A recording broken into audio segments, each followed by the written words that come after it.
This is your daily devotion with Angela and Precious.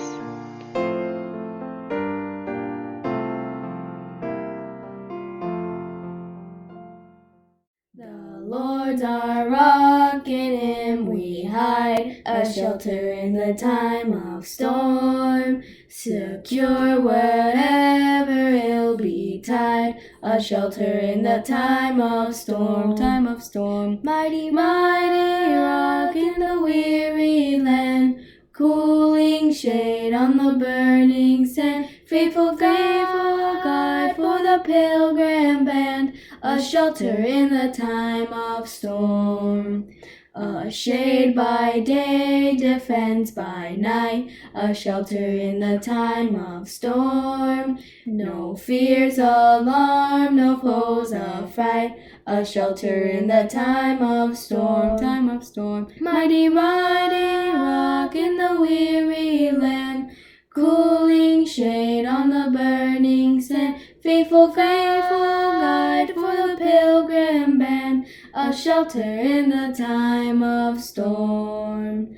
The raging floods may round us beat, a shelter in the time of storm. We find in God a safe retreat, a shelter in the time of storm. Mighty, mighty rock in the weary land, cooling shade on the burning sand. Faithful, faithful guide on the pilgrim band, a shelter in the time of storm. O rock divine, O refuge dear, a shelter in the time of storm. Be thou our helper ever near, a shelter in the time of storm.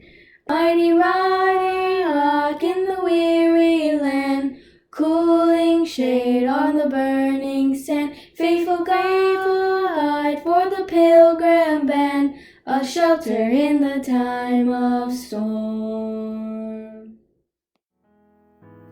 Steps to Christ by Ellen G. White, continuation of chapter 1. But this great sacrifice was not made in order to create in the Father's heart a love for man, not to make him willing to save. No. God so loved the world that he gave his only begotten Son, John 3:16. The Father loves us, not because of the great propitiation, but he provided the propitiation because he loves us. Christ was the medium through which he could pour out his infinite love upon a fallen world. God was in Christ, reconciling the world unto himself, 2 Corinthians 5:19. God suffered with his Son. In the agony of Gethsemane, the death of Calvary, the heart of infinite love paid the price of our redemption. Jesus said, "Therefore doth my Father love me, because I laid down my life that I might take it again." John 10:17.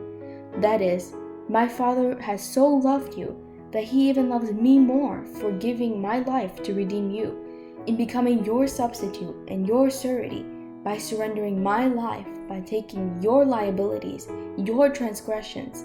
I am endeared to my Father, for by my sacrifice God can be just, and yet the justifier of him who believeth in Jesus.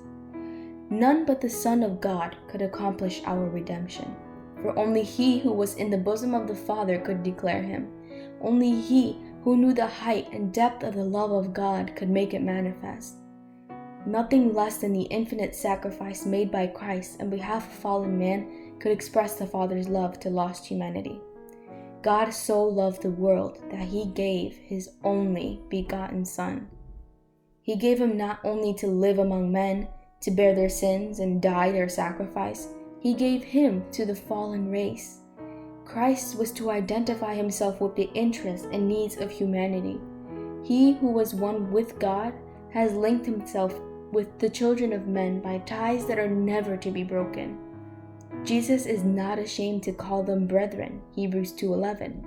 He is our sacrifice, our advocate, our brother, bearing our human form before the Father's throne, and through eternal ages one with the race he has redeemed, the Son of Man.